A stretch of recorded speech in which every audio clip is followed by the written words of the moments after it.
Buenos días. Vamos a ver algunos aspectos que menciona el profesor Rincón acerca de la televisión. El primero de ellos sería que la comunicación es un modo de producir sentido socialmente, de afirmar o de transformar las percepciones y las representaciones, de conectar con promesas de futuro y de buscar formas narrativas en el mundo. También los medios de comunicación han construido sus propias culturas o modos de significar, de vincular y ritualizar el mundo de la vida. En ese sentido, la televisión no sería solamente entretenimiento, sino también estaría relacionada con la comunicación y también estaría relacionada con nuestros modos de significar, con nuestros modos de entender al propio mundo. Otro aspecto que le va a interesar mucho al profesor Omar Rincón van a ser el de las estéticas mediáticas que van a producir un gusto socialmente legitimado que viene determinado por la lógica del entretenimiento que se hace espectáculo, pensamiento light, actitud New Age y política. Para muchos autores, la televisión va a crear esta estética que tiene que ver con lo light, que tiene que ver con lo New Age, y la política se va a incorporar en el campo de la televisión. Entonces la televisión va a estar incorporando estos gustos que van a tener los diferentes públicos y también va a incorporar diferentes estrategias de propaganda política y algunos aspectos de la cultura New Age, como lo que tendría que ver con ciertas disciplinas espirituales, esotéricas, también de formas de comida, de ejercicios, de yoga, principalmente.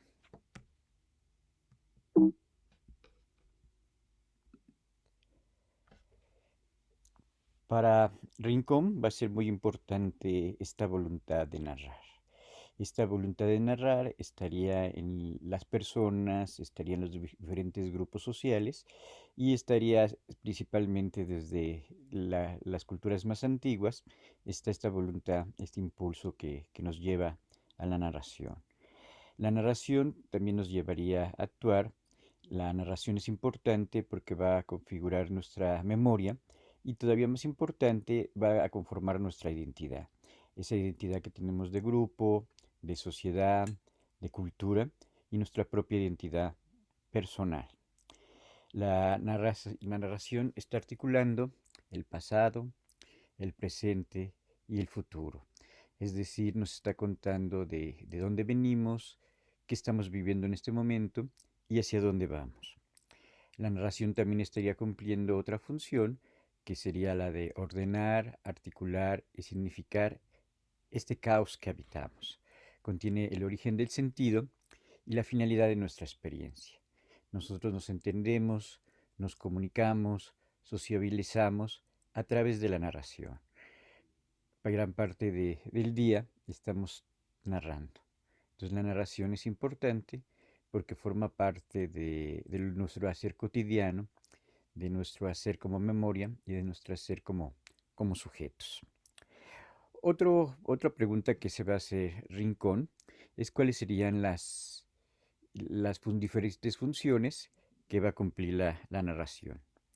La primera función importante que va a mencionar Rincón va a ser que es la de impactar, sorprender y también ironizar. En ese sentido también puede haber narraciones que te cuestionen el mundo y que cuestionen cómo es este mundo. También la narración va a mostrar lo incomprensible, va a mostrar lo imprevisto, va a mostrar lo paradójico de la naturaleza humana.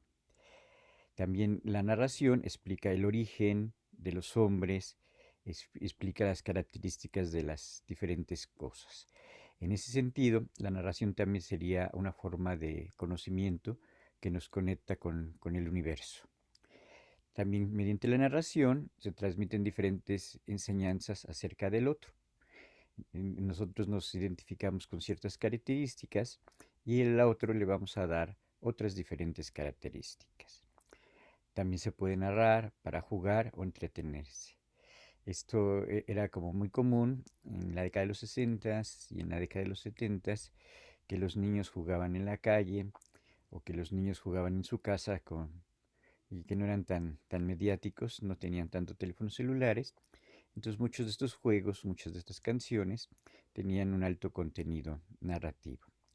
También la narración sirve para explorar la imaginación, los mundos posibles de las series, de las películas, de los cómics. También sirve para identificar los misterios del universo y los fantasmas del inconsciente. Muchas veces cuando nosotros soñamos también estamos teniendo una narración. Cuando contamos un sueño también estamos entrando en este que sería el campo de la narración. También cuando narramos muchas veces estamos alabando, estamos criticando o nos estamos burlando de los demás. Esto lo vemos muy claramente en los memes o también muy claramente en las caricaturas políticas. También la narración sirve para explorarnos a nosotros mismos. Un pueblo tiene una narración de qué es ese pueblo y nosotros también tenemos una narración de quiénes somos y qué queremos y cuál es nuestra historia. Entonces también nosotros nos contamos narraciones. Muchas veces esta narración va cambiando dependiendo de las diferentes edades de vida, pero siempre nos estamos contando una historia acerca de nosotros mismos. También sirve para mostrar estados o acciones elementales, emotivas o éticas. Las fábulas, los chismes, las canciones tendrían una narración. Toda la televisión tiene una narración, sean noticias, sean telenovelas, sean series, sean docudramas, siempre tienen algo que nos están contando. Por todos estos elementos, por eso va a ser muy importante para Rincón el campo de la narrativa, porque sería como una megaestructura o una macroestructura que va a estar en todos los medios de comunicación, ya sea los viejos medios o ya sea lo que tiene que ver con los nuevos medios.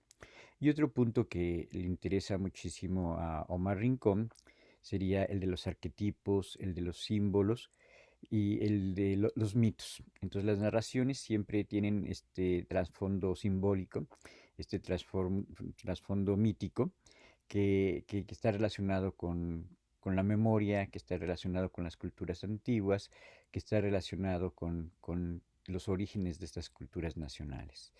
Entonces la narración no solamente sería este entretenimiento, sino tiene una base más profunda, una base histórica, una base mitológica. Entonces muchas veces estos mitos se van a estar constantemente repitiendo en los medios. Entonces antes era en la cultura escrita, anteriormente fue en la cultura oral, después en los medios de comunicación tradicionales y ahorita a través de las redes se siguen repitiendo estos arquetipos, se siguen repitiendo estas situaciones míticas. También la vida se cuenta. Esa es la gran promesa de los medios de comunicación. Muchos de los programas de radio, de los programas de televisión, consisten en entrevistas de esas personas que salen en la televisión, que pueden ser famosas o que pueden ser personas de la vida cotidiana, pero siempre nos estamos contando. Los medios de comunicación cuentan noticias, cuentan guerras, cuentan tragedias, pero siempre están, todo el tiempo están contando. En ese sentido, para Rincón, la sociedad siempre está narrativizada, siempre está contando algo acerca de los diferentes grupos, siempre va a estar contando algo acerca de las diferentes funciones, ¿no? Esto sería bastante evidente en el caso de las telenovelas, en el caso de las canciones, en el caso de los diferentes cómicos que aparecen en la televisión, que aparecen en el cine, también estaría en la música, ¿no? La música también estaría contando diferentes historias. También estas historias muchas veces van a partir de una tradición y están, por supuesto, están ligadas con determinada experiencia estética. También se va a compartir estas narraciones entre los diferentes productores y las diferentes audiencias. También la narración tiene que ver con nuestra propia vida, tiene que ver con lo que queremos contar, lo que nos interesa contar y también van a existir diferentes maneras de contar, diferentes modos de narrar muchas veces ligado a los estilos de la persona que está contando, o va a haber diferentes modos de narrar. La novela, el cuento, el poema, la telenovela, la serie, el noticiero, el reality, la entrevista, serían diferentes modos mediante los cuales estamos contando. Para narrar muchas veces es necesario tener determinada experiencia y hacer significativo aquello que nos interesa contar. Siempre que alguien está contando su historia, como que siempre enfatiza ciertos hechos que para él son más importantes y va muchas veces a minimizar o va a esconder algunos otros hechos que para esa persona no van a ser importantes. Entonces, los medios de comunicación siempre estarían relacionados con estos diferentes modos de narrar y también muchas veces la tecnología va a estar relacionada con estos diferentes modos de narrar. Se cuentan cosas diferentes en el cine, se cuentan cosas diferentes en la televisión, se cuentan otro tipo de cosas en el YouTube o en el TikTok, ¿no? Y también van a tener finalidades diferentes que pueden ser políticas, educativas, de entretenimiento, noticiosas, informativas, estéticas, tienen diferentes finalidades.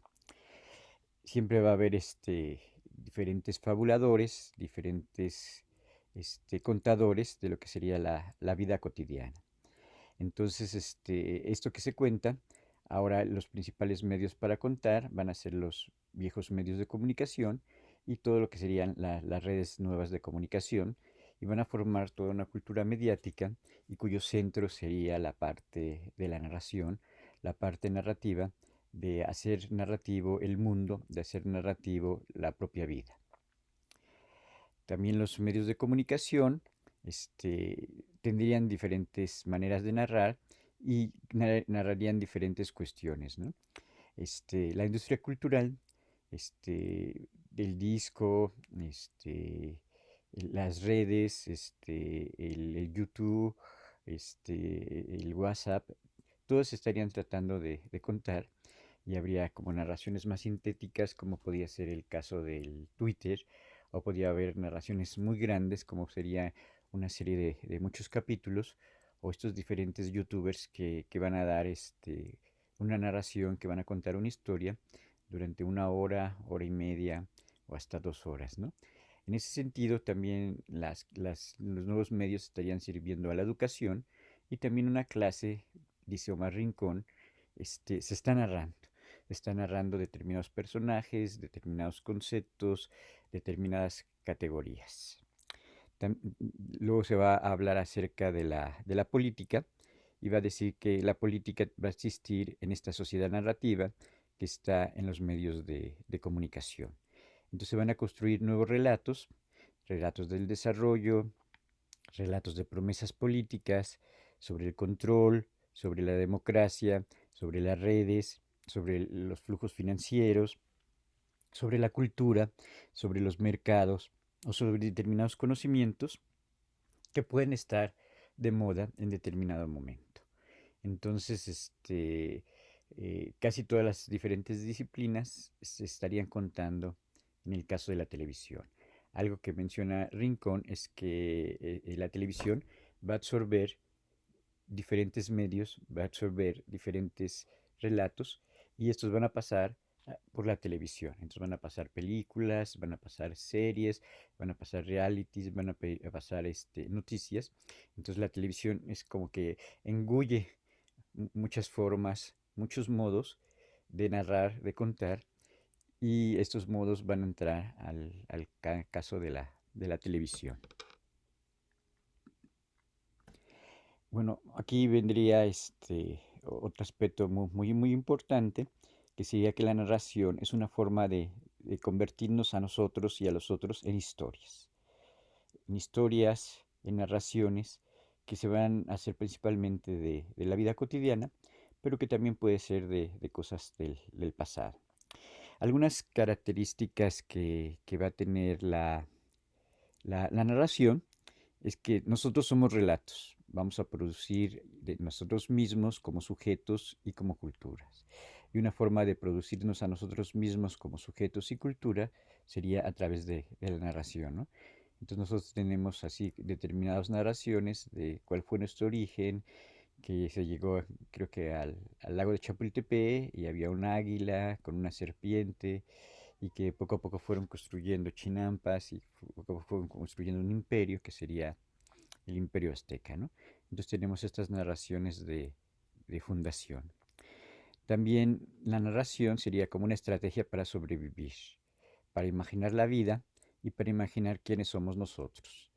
Estas narraciones, antes en la época más clásica, se daban a través de la escritura, pero ahora se van a dar principalmente a través de imágenes en movimiento, de postcats, de sonidos. También dice Rincón que la cultura del narrar es nuestra salvación en tiempos de la tecnocracia. Esta cultura es lo que nos ha llevado a los medios de comunicación al centro de la vida. Entonces, los medios de comunicación los tenemos todo el tiempo, los traemos en nuestro celular y podemos ver series, videojuegos, programas de televisión, ver los periódicos o ver las diferentes redes sociales. Para este rincón, narrar también es una estrategia de seducción. Es una estrategia para mantenerse vivo. Aquí la importancia cultural y comunicativa de la narración es que nos está relacionando con la cultura, nos está sociabilizando con los otros, ¿no? Principalmente estas narraciones de las redes sociales que estamos haciendo todo el tiempo, ¿no? Entonces todo el tiempo estamos en el celular, estamos en el Twitter, estamos en el WhatsApp, estamos con los correos electrónicos, estamos en el Zoom, estamos con las videocámaras. Entonces llegan a ser así como parte muy importante de nuestra vida cotidiana.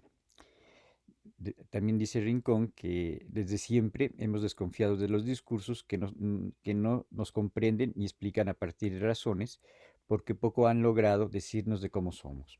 Para comprendernos, narramos.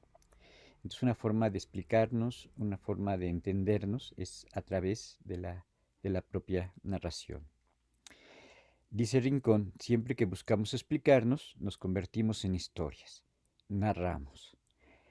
Narramos a la pareja, narramos al amigo, narramos en el trabajo, narramos en la escuela, narramos en los medios de comunicación. Narrar, dice, tiene la misma raíz que conocer. Ambos tienen un remoto origen en la palabra del sánscrito que significa conocimiento. Narramos en cuanto buscamos conocernos. Tal vez por esto es que nos educamos a través de historias. Los cuentos, las leyendas, las fábulas, o todos estos programas de ficción, de superhéroes que aparecen en los cómics, que aparecen en los videojuegos, también serían diferentes formas en las cuales estamos narrando. Vivir es poder contar nuestro paso por el mundo, ya que es a través de la narración como damos significado y legitimamos la realidad cultural. Entonces, una de las principales formas de la cultura sería a través de narraciones, a través de historias, a través de la literatura, a través del arte y a través de esta sociabilización, a través del lenguaje, y va a ser muy importante la parte de la narración. La narración es una forma de pensar, de comprender y explicar a través de estructuras dramáticas. Narramos inscritos en una tradición y narramos como un colectivo. Como narramos en esta tradición y narramos en este colectivo, también va a ser muy importante la parte de la memoria, ¿no? Que vamos rescatando de todo esto de nuestro pasado, que vamos rescatando de toda esta nuestra tradición y qué leyendas, qué libros, qué series de televisión, qué películas se van perdiendo y cuáles otras de repente se van resignificando. Entonces, esta memoria cultural, tiene que ver con todas estas cuestiones de los diferentes objetos culturales que van entrando o van saliendo de la propia cultura. Entonces, la conclusión que nos daría Rincón es que no hay narrativa sin cultura, es decir, sin leyes, sin convenciones. Entonces, la narración estaría en el centro de la vida, estaría en el centro de la comunicación y estaría en el centro de los medios de comunicación. Vamos a ver, por último, algunas características de la estética de esta narración dentro de los propios medios de comunicación, de los medios electrónicos, de los medios masivos, cómo están representando y cómo están teniendo diferentes signos, diferentes símbolos para crear esta nueva estética, que esta nueva estética por la parte posmoderna, por la parte hipermoderna, se vuelve bastante inestable, bastante híbrida, bastante bastarda en el sentido de que va a combinar diferentes lenguajes y que va a ser completamente global porque no va a pertenecer a un solo país, sino ya es una estética de los medios de comunicación principalmente global. Entonces, algunas de las características de esta estética narrativa que aparece en los medios de comunicación, una va a ser la repetición. Entonces, se van a estar repitiendo algunas narraciones, algunos géneros, algunas formas de narrar, principalmente en la televisión. Estos géneros y estos programas que están repitiendo, la telenovela, el reality, la teleserie, el noticiero, se están repitiendo. Entonces son cuestiones que todo el tiempo se están repitiendo y esto les va a dar cierta serialidad, cierta reiteración en el relato. Entonces por eso muchas veces no van a cambiar estos formatos y estos contenidos porque están constantemente repitiendo. Pero a partir de la televisión hipermoderna, cada vez van a ser más rápidos los relatos, ¿no? Van a tener más historias entrelazadas y van a ser más rápidos los relatos, ¿no? Hasta llegar a esto que menciona Carlos Escolari de la cultura SNAT, que se consume rápidamente, que se desecha rápidamente y que también vendría en formatos más pequeñitos, ¿no? Entonces ahora algo que aparece en YouTube puede durar 5 minutos, 3 minutos, algo que aparece en TikTok. Creo que un minuto muchas veces ya es mucho en TikTok y a veces hay formatos todavía más pequeños, de 45 segundos, de 30 segundos. Entonces cada vez es más veloz las diferentes narraciones. Entonces muchas veces, aunque sean más veloces, sí, a veces van a tener esta estructura en tres actos, pero tienen que tener esta rapidez y esta gran velocidad. También las narraciones que van a aparecer en el caso de la televisión hipermoderna va a ser el exceso. Entonces vas a ver un exceso de sexo, de violencia, de rapidez, de efectos, de colores, de sonidos, y de acontecimientos muchas veces, ¿no? Entonces el exceso es algo que va a caracterizar principalmente a la cultura, a la estética hipermoderna y también en el caso de la televisión hipermoderna. Algunos otros aspectos que han mencionado algunos teóricos de la televisión sería principalmente la presencia de lo monstruoso, de lo deforme, de lo desagradable, de lo aberrante, que olvida la proporción. Esto lo podemos notar mucho en el cine de Almodóvar, que muchas veces los personajes de las mujeres, de los viejos, de los hombres, van a tener a veces rostros mo- monstruosos, rostros raros, rostros extraños, ¿no? Entonces esta estética de lo monstruoso sería muchas veces en presentar personajes un poquito fuera de lo común o personajes que se habían olvidado en la vida cotidiana. Entonces lo monstruoso tendría que ver con esto raro, ¿no? Como algunos cuadros de Velázquez o de la pintura española, que aparecen los enanos, que aparecen la gente de la calle y que está relacionada con la fealdad. Hay que recordar que, por ejemplo, Humberto Eco hace un libro acerca de la historia de la belleza, pero dice Humberto Eco que no solamente existiría esta estética de la belleza, sino también para el arte, también para la cultura, también existiría la estética de la fealdad. Y en esta estética de la fealdad va a meter a Bosco, va a meter a la pintura española, va a meter a Picasso, a lo mejor también entraría Magritte, entrarían algunos elementos del futurismo y no sé si está la propia Frida Kahlo, en lugar de estar en estos estándares de belleza, estarían más en estos cánones de estética de la fealdad, ¿no? Hasta el propio Van Gogh también entraría en estos cánones este, de la fealdad. Y el último punto que vamos a ver acerca de la televisión hipermoderna, de esta estética hipermoderna, sería el shock. Entonces siempre nos van a estar tratando de impactar a través de los sentidos y a través de relatos más espectaculares, a través de noticias más espectaculares. Y si se fijan también en las redes sociales, ciertos TikTok, ciertas cosas que aparecen en YouTube, ciertas cosas que aparecen en los videojuegos, nos van a producir ese shock. Antes en la cultura y en el arte moderno, se trataba de llegar a lo sublime, a que te conmoviera mucho esa obra de arte y que tú quedaras completamente extasiado, ¿no? Creo que la estética postmoderna estaría más relacionada con este shock, ¿no? Se me ocurren así como algunas películas de Luz Buñuel, de David Lynch, o algunas series como Los Sopranos o hasta el propio Doctor House, tendería a hablar de enfermedades, de cosas violentas, de cosas monstruosas que en lugar de llevarnos a algo, a una experiencia de lo sublime, a una experiencia más relacionada con lo bello, nos llevan a esta estética más relacionada con la fealdad, con lo monstruoso, con el propio shock. Entonces serían algunas de las características que le va a dar Omar Rincón al caso de la televisión como parte de la narración, como parte de la comunicación, como parte de los medios de comunicación actualmente y también para el caso de la televisión, ¿no? Entonces la comunicación, la televisión está muy relacionada con la parte narrativa, con la parte de los imaginarios culturales, con la parte de la memoria y con la parte de las identidades.